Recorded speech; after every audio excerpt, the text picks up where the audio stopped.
C'est l'heure de la revue de la presse et des médias israéliens ce matin sur Studio Kalita, relayé sur les ondes des radios juives parisiennes. Et nous allons ouvrir cette dernière revue de la presse de la semaine sur ce qui fait ce matin la manchette des principaux quotidiens et des sites d'information israéliens. Il s'agit de la très sérieuse mise en garde faite hier par le chef d'état-major de Tsahal. La situation sécuritaire, a déclaré le général Aviv Kochavi, est tendue et fragile. L'avertissement du chef d'état-major titre le Israël Hayom sur la moitié de sa une, qui évoque des risques de conflit tant au nord qu'au sud d'Israël.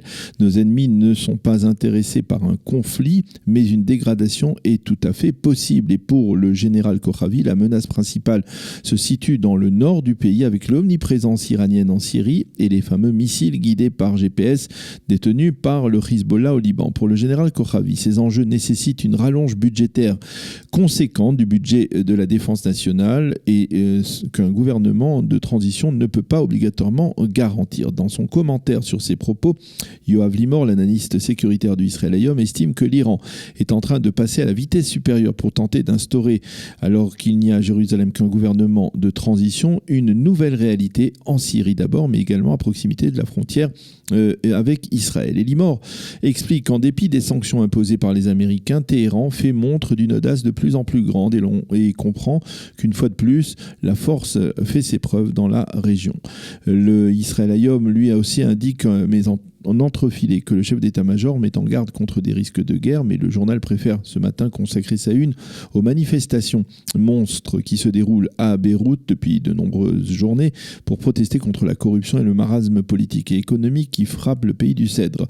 Le Yediot Aharonot nous livre le reportage exclusif de son envoyé spécial au cœur des manifestants, Francesca Bori, et celle-ci détaille la détermination des protestataires qui promettent qu'ils ne rentreront chez eux que lorsque le gouvernement libanais aura démissionné. Ce matin encore, les quotidiens et les sites d'information nous livrent d'une certaine manière ce que l'on pourrait appeler notre ration quotidienne de commentaires sur l'imbroglio politique actuel.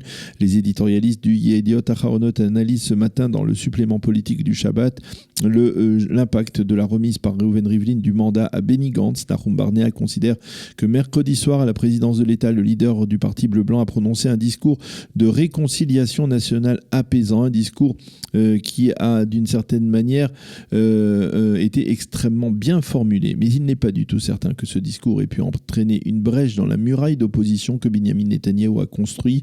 Sima Kadmon estime que Bleu-Blanc a bien fait il y a 4 semaines de laisser Netanyahou recevoir en premier le mandat des mains du président Rivlin. Les dirigeants de Bleu-Blanc ont considéré alors que Netanyahou échouerait et ils ne se sont pas trompés. Ils considèrent que cet échec aura, quoi qu'il advienne, des répercussions négatives pour Binyamin Netanyahou en cas de troisième élection, c'est-à-dire que le Likoud pourrait encore alors perdre des mandats. Amit Segal, lui, explique que, toujours dans le Yediot Aharonot, que Bleu-Blanc a 2 exigences envers Binyamin Netanyahou. La première, qu'il se débarrasse de son bloc des 55 députés et ne négocie qu'en tant que leader du Likoud. La seconde, eh bien, que Netanyahou renonce à être le premier à occuper les fonctions de Premier ministre dans un gouvernement de rotation. La logique, selon Segal, Amit Segal, est que pour former un gouvernement, eh bien, le Likoud renonce tout simplement à l'une de ces 2 exigences. Soit Binyamin Netanyahou décide de se dissocier du bloc de droite qu'il a formé au lendemain des élections, soit il renonce à être le premier chef du gouvernement. Quant à Ben Dror Yemini, il se dresse ce matin encore dans le Yediot Aharonot contre la campagne de pression qu'a initiée le Haaretz, le quotidien de l'extrême gauche israélienne, en direction du conseiller juridique du gouvernement Mandelblit, afin que celui-ci prenne, je cite, la bonne décision dans les affaires judiciaires de Binyamin Netanyahou, sous-entendu qu'il inculpe le Premier ministre. Et Ben Dror Yemini se penche ce matin encore sur les attaques sur les attaques du Haaretz contre son journal, le Yediot Aharonot. Le Israël Hayom cite ce matin en évidence la position officielle du Likoud. Sans bloc de droite religieux, Benny Gantz n'aura pas de gouvernement. Et l'on précise qu'il n'y a aucune chance pour que l'un des membres du Likoud ou l'un des membres du bloc de droite ne trahisse la confiance de M. Netanyahou. Le Maariv, lui, indique dans la page d'ouverture de son site que la proposition logique d'Amit Segal, dont nous venons de parler dans le Yediot Aharonot, a été faite apparemment durant la nuit à Binyamin Netanyahou et au Likoud, soit renoncer au bloc des 55, soit renoncer à la primauté au poste de Premier ministre.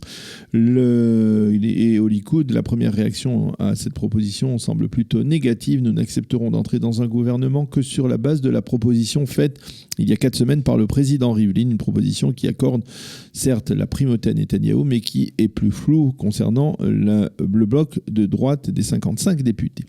Le Haaretz, lui aussi, revient sur le message de réconciliation nationale exprimé le mercredi soir par Benny Gantz, et il estime que la marge de manœuvre politique du président de Bleu-Blanc, entre un Lieberman qui peut toujours revenir à droite, des partis religieux qui restent solidement autour de Netanyahou et les partis arabes, eh bien, cette marge reste extrêmement réduite. D'autres titres dans la presse israélienne de ce matin. Le Israël Hayom, sous la plume d'Ariel Kahana, revient sur le 25e anniversaire de la signature des accords de paix entre Israël et la Jordanie. C'était en octobre 1994. Et il reconnaît qu'il s'agit là d'une paix froide, ponctuée de nombreuses crises. Mais Ariel Kahana estime qu'une paix froide a aussi ses avantages et que la situation actuelle, en dépit des tensions, reste tout de même relativement satisfaisante. Le Maariv lui publie une information qui a été diffusée hier soir sur la chaîne 13 de la télévision israélienne, selon laquelle, y compris après l'audition des avocats de Benyamin Netanyahou, le parquet continue à penser qu'il faut inculper Benyamin Netanyahou de corruption dans le dossier 4000, le dossier dit Bezek. Voilà.